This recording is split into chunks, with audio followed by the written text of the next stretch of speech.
आज हम लोग बात करने वाले हैं बीए पार्ट 1 हिस्ट्री ऑनर्स का चैप्टर 12। चैप्टर 12 का ये भाग 4 है। भाग 3 तक अगर आपने नहीं देखा है तो लिंक डिस्क्रिप्शन में होगा, प्लेलिस्ट का वहां से देख सकते हैं, प्लेलिस्ट में जाकर देख सकते हैं।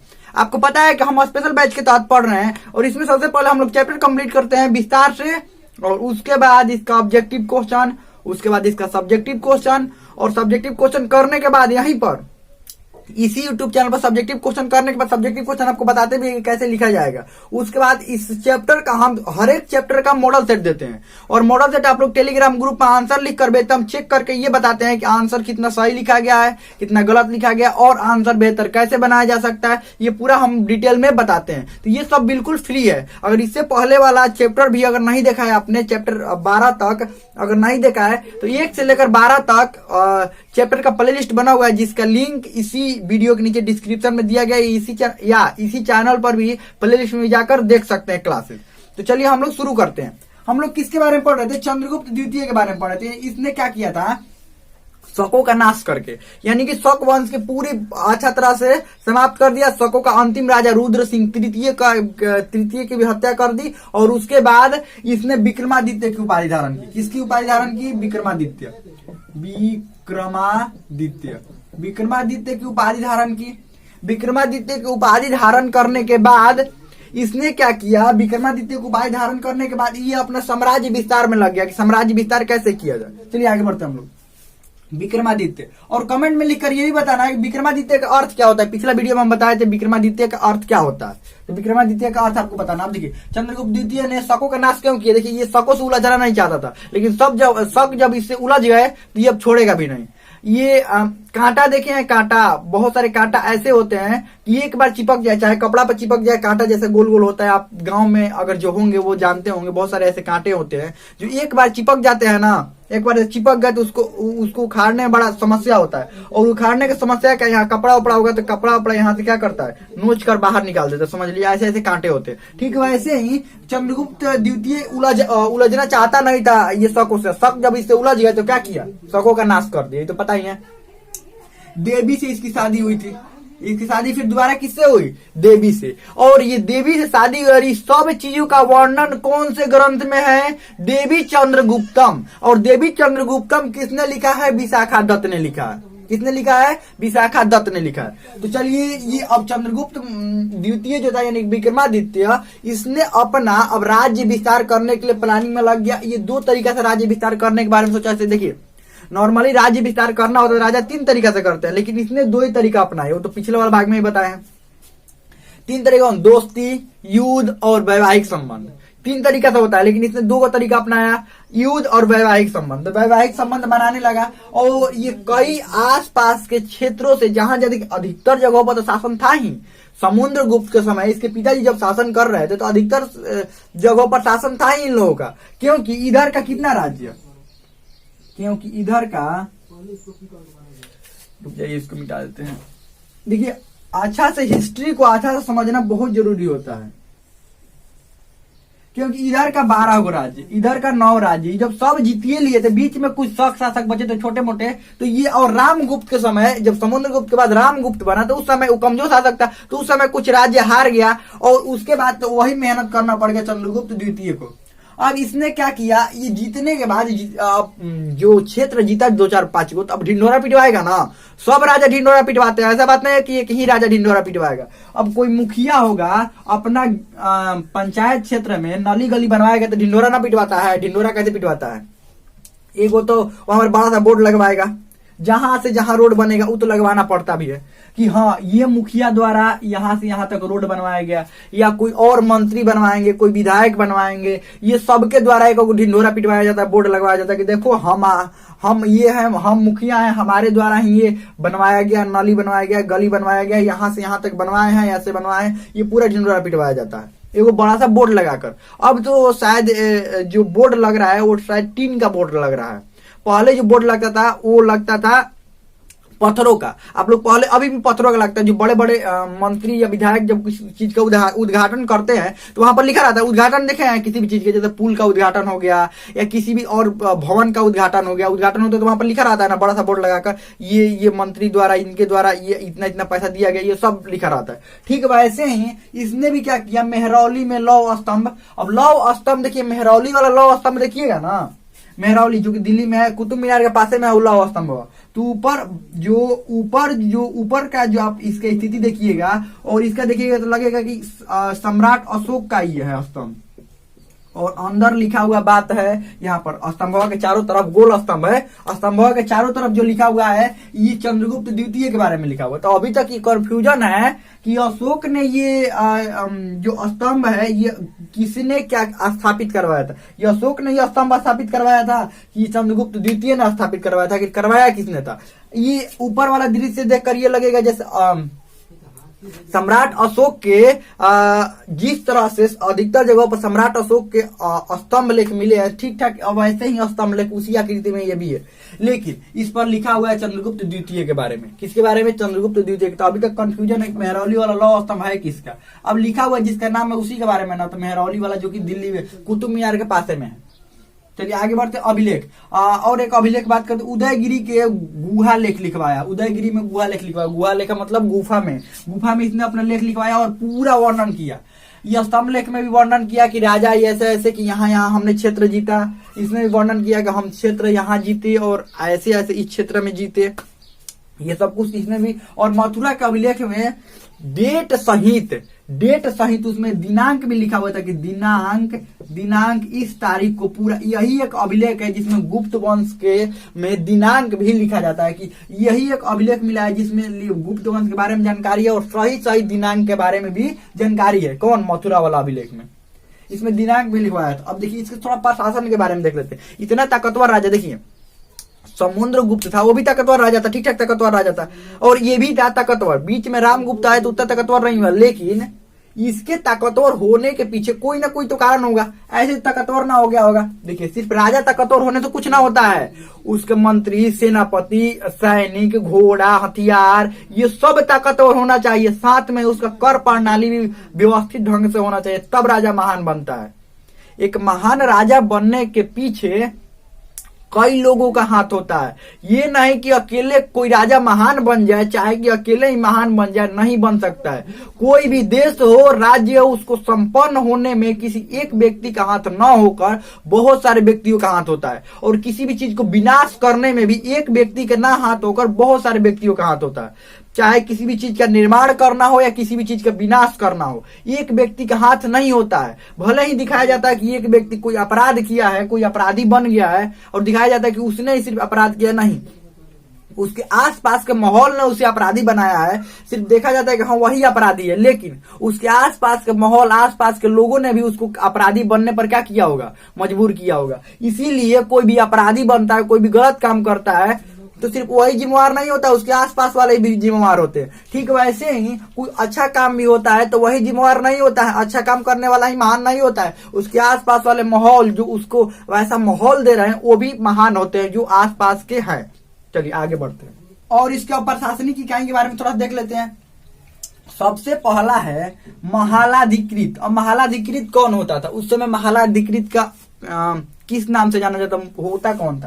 तो ये सेना प्रमुख यानी कि सेनापति होता था। सेनापति को क्या कहा जाता था? महालाधिकृत। और जैसे जैसे हम बनाए हैं सेम टू सेम आपको भी वैसे ही बनाना है। यहां पर इसको मिटा देते हैं।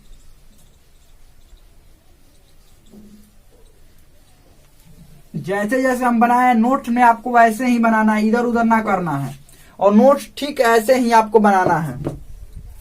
इसका सेनापति कौन था? सेनापति। ये सेनापति था। अगला था संधि विग्राहक। ये संधि विग्राहक का मतलब क्या होता है? संधि विग्राहक कौन था? ये क्या होता है संधि विग्राहक? संधि विग्राहक, अब देखिए संधि विग्राहक वो होता है जिसके पास सैन्य संगठन का, ये भी सेना का ही था, और ये भी संधि विग्राहक सैन्य संगठन का भी जिम्मेवारी निभाता, सैन्य संगठन का ही जिम्मेवारी निभाता। देखिए सेनापति क्या होता था, लड़ाई वड़ाई में कैसा किससे लड़ा जाएगा, कितने सैनिक हमको चाहिए, कैसे प्लानिंग किया जाएगा, ये सब राजा के साथ डिस्कस करता रहता था। अब सेनापति ये देखे कि किसको सेना में भर्ती करना है, किसको सेना से बाहर करना है, कितना रुपया उसको सैलरी दिया जाएगा, रुपया में तो नहीं होता था उस समय, मतलब कितना सैलरी दिया जाएगा, किसको खाना मिला कि नहीं मिला, क्या सैनिकों के कितना भोजन चाहिए, कितना उनसे टैक्स लेना है, बाकी लोगों से टैक्स कितना लेना है, कैसे उनके ड्रेस होना चाहिए, कौन सा हथियार चाहिए, ये सब सेनापति तो नहीं ना देख सकता है। सेनापति तो अपना युद्ध लड़ने का, तो यही ये सब देखता था कौन, सैन्य संगठन का। सैन्य संगठन की जिम्मेवारी इनके पास होती थी। अब रण भंडागारी कौन होता था, ये होता था इसके पास अस्त्र शस्त्र के बारे में होता था। अस्त्र शस्त्र, ये सब अस्त्र शस्त्र जैसे हमारे भंडार में कितना और अस्त्र शस्त्र है, कौन सा नया हथियार हमको लेना चाहिए, कौन सा अगले युद्ध में कौन सा राजा से लड़ना है कि बढ़िया हथियार होना चाहिए, कितना हथियार का ऑर्डर दिया गया बनाने के लिए, वहां से कितना पैसा लगेगा, कितना पैसा उनको देना है, कौन कौन बनाएगा, कौन जाकर लेकर आएगा, कौन यहाँ पर भंडारगिरी में सुरक्षित रखा जाएगा, कौन सा भंडारगिरी सुरक्षित है, कौन सा भंडारगिरी है जहां से ये हथियार लेना आसानी पड़ेगा युद्ध करने के लिए, ये सब इसके जिम्मेवारी होता था। कुमारामात्य ये कौन होता था, ये राजकुमारों को देख रेख करने के लिए होता था, राजकुमारों को देख रेख करने के लिए। अब देखिए आप कहेंगे देख रेख करने के लिए राजकुमारों को, अगर राजकुमार को देख रेख ना कीजिएगा तो भी बिगड़ जाएंगे ना। ये नीचे दिखाई नहीं दे रहा, इसको आप ये लिख लीजिए, उसके बाद हम मिटा ही देते हैं। अब आप कहेंगे कुमार मात्य, ये होता था ऐसा मंत्री होता था जो राजकुमार को देख रेख करता था, राजकुमार के देख रेख यानी उनकी शिक्षा कैसी होगी, उसकी सुरक्षा व्यवस्था कैसा होगा, कैसे उनकी शिक्षा दिया जाएगा, बेहतरीन राजकुमार बनने। तो राजा के लड़के कुछ चीज का कमी नहीं है, बिगड़ नहीं जाएंगे। अब आप कहेंगे बिगड़ने से क्या दिक्कत है, बिगड़ गया तो अगला राजा कौन बनेगा बताइए। अगर योग्य लड़ने वाले न बन पाए तो ऐसे ही कोई पीट कर निकल जाएगा ना निकल जाएगा। अगर ताकतवर नहीं बन पाएंगे तो राजा के लड़के होने से ताकतवर कोई थोड़े होता है, ट्रेनिंग से ताकतवर होता है। बुद्धि राजा के किसी के लड़के होने से, अगर कोई बुद्धिमान है और उसका लड़का ही जरूरी थोड़ा है कि बुद्धिमान हो जाएगा, कोई ताकतवर है जरूरी थोड़ा है कि उसका लड़का ताकतवर ही हो जाएगा। ताकत और बुद्धि तब मिलती है जब हम ट्रेनिंग करते हैं। हमारे ट्रेनिंग से, हमारे प्रशिक्षण से ही हमारी वीरता की पहचान होती है, न कि किसी के लड़के होने से, किसी के पुत्र होने से कोई वीर नहीं बन जाता है। तो चलिए, तो यही कुमार मात्य का काम था कि राजकुमारों को देख रेख करना। दूतक, ये दूत से आपको बताएंगे, एक जगह से दूसरे जगह संदेश पहुंचाते रहते थे, इस राजा से उस राजा के पास, उस राजा से उस राजा के पास। किसी को धमकी दिलवाना होगा किसी राजा को कि तुम अपना आत्मसमर्पण करो, नहीं तो हम इधर से क्या करेंगे, आक्रमण कर देंगे। तो कौन राजा, स्वयं राजा जाएंगे, चंद्रगुप्त द्वितीय स्वयं जाएंगे कि नहीं आत्मसमर्पण करो। पता चला इन्हीं को बंदी बना लिया। तो कौन जाता रहा, ये दूत जाते थे। और एक बात समझ लीजिए, दूतों को कभी मारा नहीं जाता था। चाहे सामने वाला राजा कुछ भी किया हो, अगर उसके दूत दरबार में आया तो एक कुशल राजा की, एक अच्छे राजा की ये पहचान होती थी। अच्छे राजा या कोई भी राजा, ये राजा की पहचान होती थी। इतना धर्म सभी राजा निभाते थे कि किसी भी दूत को मारते नहीं थे। हाँ, अगर कोई ऐसा राजा हो ही गया तो समझ लीजिए वो राजा न था। अगर किसी ने ऐसा कार्य कर दिया तो समझिए सबसे गलत काम ये माना जाता था किसी भी दूत को मारना। तो कोई भी किसी के दूत को नहीं मारता, चाहे वो खराब संदेश लेकर आया हो, अच्छा संदेश लेकर आया हो। अगर कोई भी दूत आए और कहे कि हाँ हमारे राजा आपके राज्य पर आक्रमण करना चाहते हैं, जल्दी से आप क्या करिए, आत्मसमर्पण कीजिए, ये तो अच्छी खबर नहीं है, ये राजा के लिए अच्छी खबर है नहीं। फिर भी वो दूत को नहीं मारा जाता था, वही दूतक होते थे। महादंड नायक, ये न्यायाधीश होते थे, मुख्य न्यायाधीश, मुख्य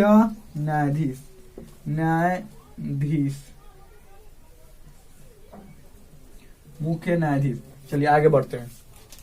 अगला इनका सिक्का। अब ये प्रशासनिक व्यवस्था के बारे में, थोड़ा सिक्का के बारे में जान लेते हैं। ये धन इसके पास ठीक ठाक था, इतना मत समझिएगा गरीब था। ये राजा जो था ये धन ठीक ठाक था, सोने का सिक्का जारी करता था। और देखिए कितने प्रकार के इसने सिक्का जारी किया, अश्वरोही प्रकार के, अश्वरोही घोड़ा वाला सिक्का, अश्वरोही वाला सिक्का, छत्र प्रकार के सिक्का, राजा रानी प्रकार के सिक्का और चक्र विक्रमी, कुल 4 प्रकार का सिक्का चलवाया था। ध्यान रखिएगा कितने प्रकार के, चंद्रगुप्त द्वितीय ने कितने प्रकार के सिक्का चलवाया था, 4 प्रकार का सिक्का।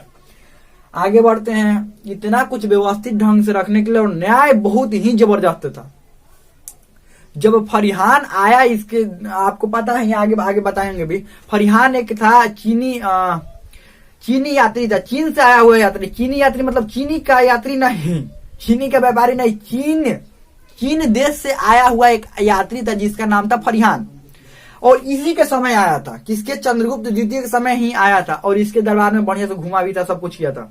वो एक बौद्ध भिक्षुक था, बौद्ध धर्म को मानता था, और चीन से आया था भारत बौद्ध स्थानों को घूमने के लिए, बौद्ध स्थानों को देखने के लिए, और जितने भी बौद्ध ग्रंथ है उनको समझने के लिए, और यहाँ से बौद्ध ग्रंथ को साक्ष्य ले जाने के लिए कि बौद्ध ग्रंथ कौन कौन है, क्या है, ये सब घूमने के लिए उसका मुख्य उद्देश्य यही था कि बौद्ध धर्म के बारे में और अच्छा से अच्छा जानकारी मिल पाए, क्योंकि बौद्ध धर्म की उत्पत्ति भारत से हुई, तो भारत में ही अच्छा जानकारी मिल पाएगा, तो इसीलिए आया था फरिहान। अब समझिए, फरिहान आया था, तो फरिहान एक बात अपने जो पुस्तक की रचना किया था उस पुस्तक में लिखता है कि भारत में हम जब पहुंचे तो वहां पर कोई भी घर में ताला नहीं लगाता था। ताला इसलिए नहीं लगाया जाता था कि वहां पर चोरी का कोई डर ही नहीं था। सभी लोग आपस में सुखी संपन्न से और मिलजुल कर रहते थे, और वहां पर कोई एक दूसरे के घरों में चोरी नहीं होता था, और कोई चोरी भी नहीं करता था, सभी लोग आपस में मिलजुल कर रहते थे, समझिए। और न्याय प्रणाली बहुत ही बेहतरीन थी, ये लिखा था कि न्याय प्रणाली बहुत ही बेहतरीन थी, और कोई न्यायालय तक नहीं जाता था। न्यायालय तो बना दिया गया था, मुख्य न्यायाधीश बना दिए गए थे, लेकिन कोई न्यायालय नहीं जाता था। कौन ये लिखता है? ये फरिहान लिखता है कि कोई न्यायालय नहीं जाता था। इतनी न्याय प्रणाली जबरदस्त थी कि कोई न्यायालय जाता ही नहीं था, और कोई भी अपने घर में ताला नहीं बंद करता था, चोरी का कोई डर नहीं था। तो ये कौन लिखता है? फरिहान लिखता है। समझिए कितना जबरदस्त न्याय प्रणाली होगा उस समय, कितना कठोर न्याय वाला व्यवस्था होगी। डर से कोई भी चोर डर से चोरी नहीं करता था। और इस समय ताला दरवाजा खुला छोड़ देने पर क्या होगा? दूसरा आकर ताला मार देगा, घर में कहेगा ये हमारा घर है, लो ताला खुला छोड़ दीजिएगा। तो समझ लीजिए इस समय ये हाल हो।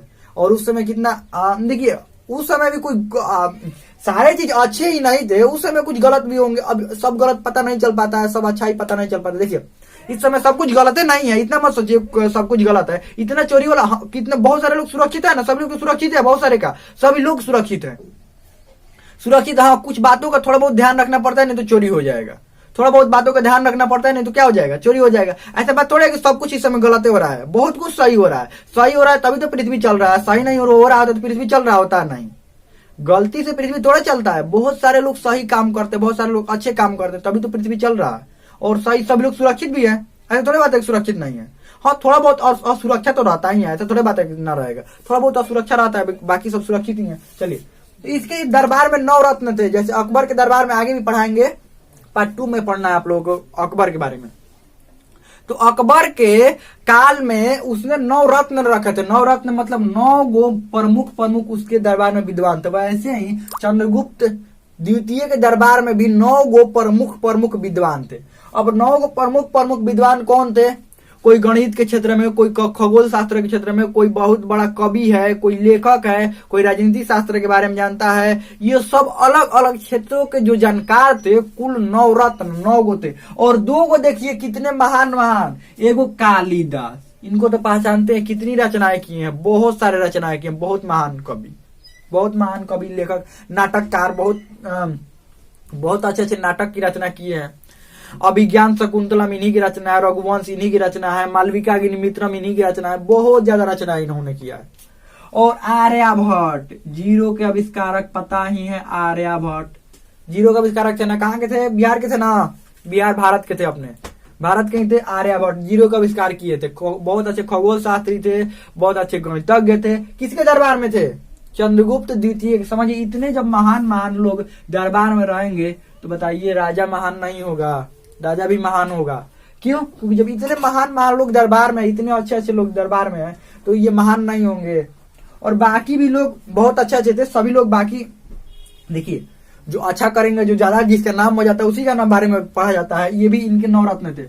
धनवंतरी थे, वीरसेन थे, अमर थे, बेताल भट्ट थे, वराहमिहिर थे, बारूच थे और शंकु थे। ये कुल 9 आप लोग नोट्स भी बना लीजिएगा, कुल कितने थे? 9 थे। चलिए आगे बढ़ते हैं, ये लिख लिए हैं। अब थोड़ा फरिहान के बारे में थोड़ा सा जान लेते हैं। चलिए इसको मिटा देना, लिख लीजिएगा। हाँ, ये सब पूरा मिटा देते हैं।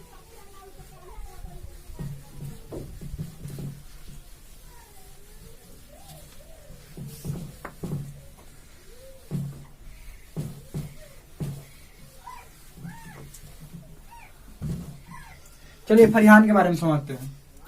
चंद्रगुप्त द्वितीय के दरबार में आया था। कौन? फरिहान था। फरिहान ये चीन का यात्री था। कहाँ का यात्री था? चीन, यानी कि चीनी यात्री बोला जाता है इसे। चीनी लेकर यात्री नहीं आया था, साथ में चीनी नहीं लेकर आया था, ये चीन का यात्री था। ये मुख्य रूप से आया क्यों था? ये 399 ईस्वी में अपने राज्य से चला था। अपने राज्य नहीं, देश कह सकते, अपने चीन से चला था।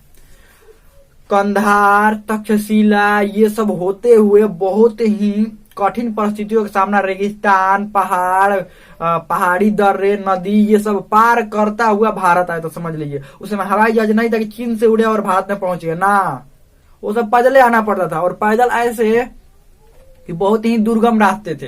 कहीं पर पहाड़ मिल जाएगा, ऊंची चोटी, बर्फीला तूफान, तो कहीं पर मिल जाएगा रेगिस्तान, कहीं नदी, कहीं झरना, कहीं कुछ, हर जगह कुछ न कुछ मिलता था। लेकिन इसको था कि हमको पहुंचना है भारत में, और मुख्य रूप से था कि बौद्ध धर्म के वो पवित्र स्थानों पर घूमना है जहां जहां महात्मा बुद्ध के संबंध थे, जैसे कपिलवस्तु, लुम्बिनी, सारनाथ, बोधगया, राजगीर, पाटलिपुत्री, सारे जगहों पर घूमना है। बस इसको यही था कि सारे जगहों पर घूम लेना है।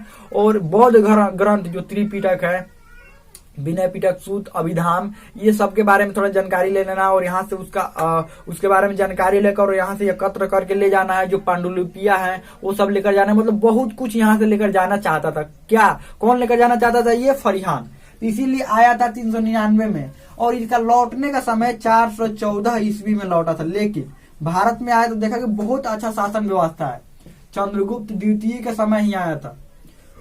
बहुत अच्छा शासन व्यवस्था है। राजनीतिक स्थिति के बारे में ये लिखता है ये फरिहान कि राजनीतिक स्थिति ऐसी थी कि लोगों को घरों में ताला नहीं लगता था। ये तो पता ही है, लोगों को घर में ताला नहीं लगता था, कोई न्यायालय नहीं जाता था, सभी लोग आपसी भाईचारे के साथ मिलजुल कर बहुत अच्छा से रहते थे। ये सब राजनीतिक स्थिति के बारे में। आर्थिक स्थिति के बारे में ये क्या लिखता है कि लोगों की आर्थिक स्थिति ऐसी थी कि सभी लोग बहुत अच्छे अपना जीविका चला रहे थे, और यहाँ पर नदी, झरना, पहाड़ बहुत ही सुंदर था, और सभी लोग अपने कृषि कार्य में लगे हुए थे और आपसी भाईचारे के साथ रहते थे और मिलजुल कर रहते थे। कोई किसी को नुकसान नहीं पहुंचाता था। ये सब कुछ किसने लिखा है? फरिहान ने लिखा ये सब। और ये वर्णन करता है, भारत के बारे में वर्णन करता है कि भारत में आया तो इतना अच्छा देश देखा, बहुत अच्छा, ये क्या है देश है। तो इसने देखिए ये कहां से कहां कैसे कैसे होता हुआ कहां निकला। देखिए भारत का मैप सही नहीं बन पा रहा है।